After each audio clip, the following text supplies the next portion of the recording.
오늘은 레위기 21장으로 말씀을 전합니다. 우리가 읽고 있는 이 레위기 21장은요. 16장부터 26장까지 거룩이라는 말이 계속해서 나오게 되는 소위 성결 법전이라고 불리는 그런 내용들입니다.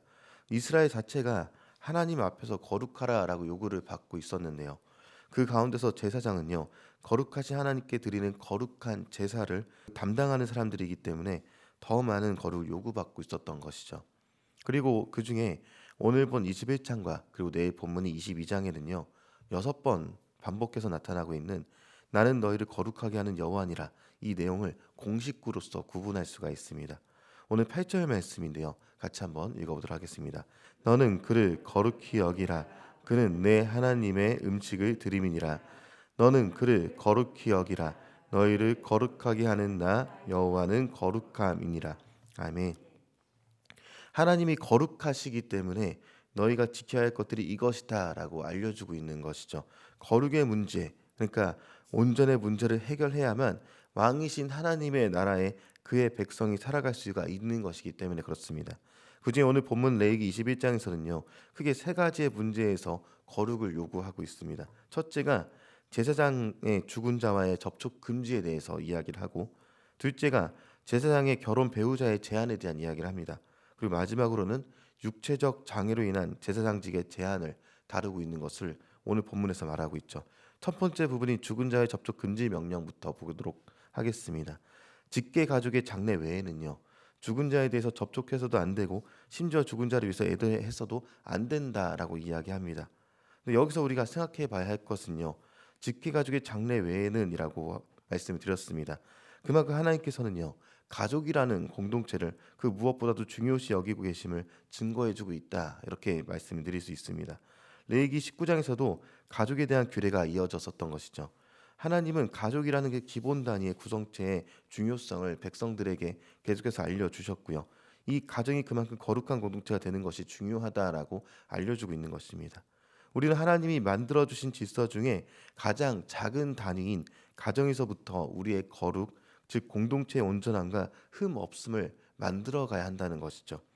우리 가정을 사람의 쾌락으로 인해서 파괴해서도 안 되고 내 마음대로 가족의 방향성을 정해서도 안 된다는 것입니다. 내 가정이 아니라 하나님이 정해주신 질서 안에서의 가정이 우리에게 주어주신 하나님의 선물인 것이죠. 신약의 디모데전서 5장 8절에는요. 누구든지 자기 친족, 특히 자기 가족을 돌보지 아니하면 믿음을 배반한 자요 불신자보다 더 악한 자니라 이런 말씀으로 기록하고 있습니다. 이것을 생각해 보면 성경이 가르치는 바 이 가정을 통한 하나님의 원하시는 그 그림은요. 우리에게 이 가정을 통해서 더 많은 거룩을 요구하신다는 것이죠. 우리에게 허락하신 여러분의 공동체에서 흠없는 예배를 드리게 되시길 소망합니다. 두 번째로는요.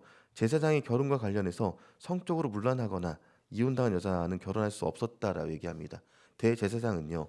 더 엄격한 규례가 적용이 되는데 이때는 직계가족, 심지어 부모님의 시신과도 접촉할 수 없는 그런 내용도 다루고 있습니다. 여기서 대제사장은 하나님께 제사를 온전히 드려야 되는 사람이었기 때문에 먼저 하나님 앞에 드려져야 되는 것을 이야기하고 있는 것이죠. 성소에서 나올 수도 없고 처녀와만 결혼할 수가 있었습니다. 이들은 세습을 통해서 하나님을 섬기는 직분이었다라는 이 점에서 결혼을 통한 경건한 자손을 얻는 것이 얼마나 중요한지 거기에 대해서 이야기를 나누고 있는 것이죠. 일반 백성에게도 결혼 자체가 신성한 것이라면 이들 제사장들에게는 더더욱 그래야 했던 것입니다.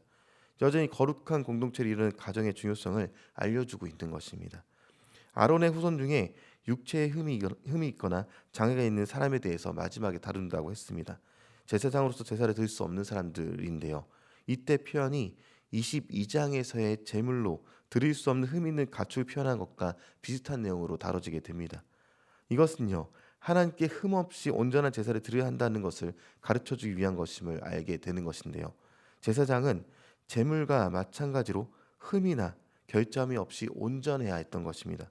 그런데 오늘 말씀을 좀 자세히 보면요. 신체적인 결함에 관하여서 여러 가지를 열거하면서도 하나님의 성소를 섬길 수 없는 조건들을 말해주고 있는 것이죠. 그리고 결함의 내용들이 모두 12가지로 기록이 되어 있는데 18절부터 보니까요. 맹인이나 혹은 다리 저는 자, 코가 불완전한 자, 지체가 더한 자, 발 부러진 자, 손 부러진 자, 등 굽은 자, 키 못 자른 자, 눈에 백막이 있는 자, 습진이나 버짐이 있는 자, 고안 상한 자 이렇게 기록하고 있습니다. 여기서 우리는 이 장애물들에 집중할 것이 아니죠. 이런 장애가 있기 때문에 하나님 앞에 나오지 못한다. 이런 장애가 하나님 앞에 죄고 저주다. 이것을 얘기하는 것이 아니라 본문에서 집중하고 있는 것은요. 하나하나 그 구체적인 사실들이 중요한 것이 아니라 12가지의 장애를 통해서 신체적인 손상에 대한 총칭하는 그런 완전한 수로 기능을 봐야 합니다. 이것은요. 내일 본문에 등장하게 될 레위기 22장 22절에서 24절까지의 말씀 속에서 하나님 앞에 희생 제물로 드려질 그 짐승 제물에 관하여서도 흠없는 짐승 제물을 드려야 하는 내용이 나타나게 되는데요. 그곳에 등장한 사례들과 비교해 보면 알기 쉽게 나타나 있습니다. 그 흠없는 짐승의 흠의 여러 가지 사례들도 12가지의 사례들로 등장하기 때문에 그렇습니다. 하나님 앞에 드려지는 짐승의 예물로서 그 흠에 대한 조건이 12가지로 열거가 된 것처럼 이 제사장의 흠이 있는 사례들을 12가지가 제시가 된 것은요. 성경의 의도가 있다라는 것이죠. 정결하고 흠이 없어야 할 것은 흠없는 제물만이 아니라 제사장도 그와 같아야 한다. 이것을 알려주고 있는 것입니다. 제사장은 마치 제물과 같은 입장 속에서 정결해야 되고 온전해야 된다. 이것이 계속해서 강조되는 것이죠. 그렇기 때문에 마가복음 이후에 신약의 마가복음에 예수님께서 성전을 뒤집어 엎으시면서 강도의 구렬로 만들었다고 분내시는 사건을 동시에 오버랩하면서 생각해 볼 수가 있습니다. 당시의 성전은요. 장사꾼들과 또 제사장들이 자신들의 이익을 위해서 흠없는 재물을 흠있다고 속이는 일을 하고 장사꾼들은 제사장에게 돈을 주는 일들을 했었던 것이죠. 뒷돈을 받아서 예수님께서 그것을 바라보시면서 왜 하나님의 기도하는 성전을 장사꾼의 소굴로 만들어 버렸느냐라고 채찍을 휘두르시면서 상을 뒤집어 엎으셨던 그런 일이 있었습니다. 신약의 성전이 우리에게 대입해서 말하면요. 우리의 삶의 예배도 흠이 없어야 하고요. 주님 앞에 드리는 의전적 예배에도 흠이 없어야 한다. 이것을 말하고 있습니다.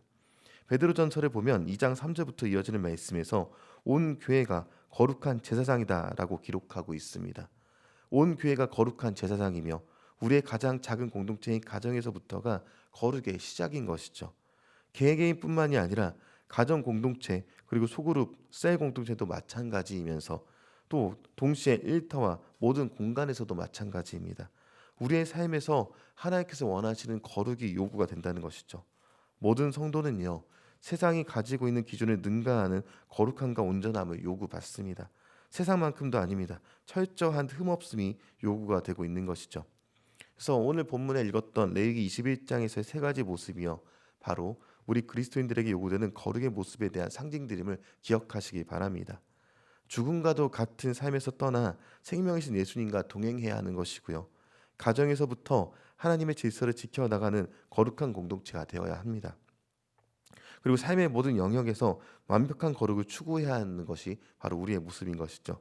우리 그리스도인들의 삶은 온전해야 하고 흠이 없어야만 합니다. 슬픔을 당했을 때도 믿음의 소망을 드러내야 할 것이고 결혼 생활을 할 때에도 모범과 언약의 순결을 보여야 한다는 것이죠. 하나님이 우리에게 원하시는 거룩, 온전함과 흠없음을 세상에 나타낼 수 있는 저 여러분이 되길 소망합니다.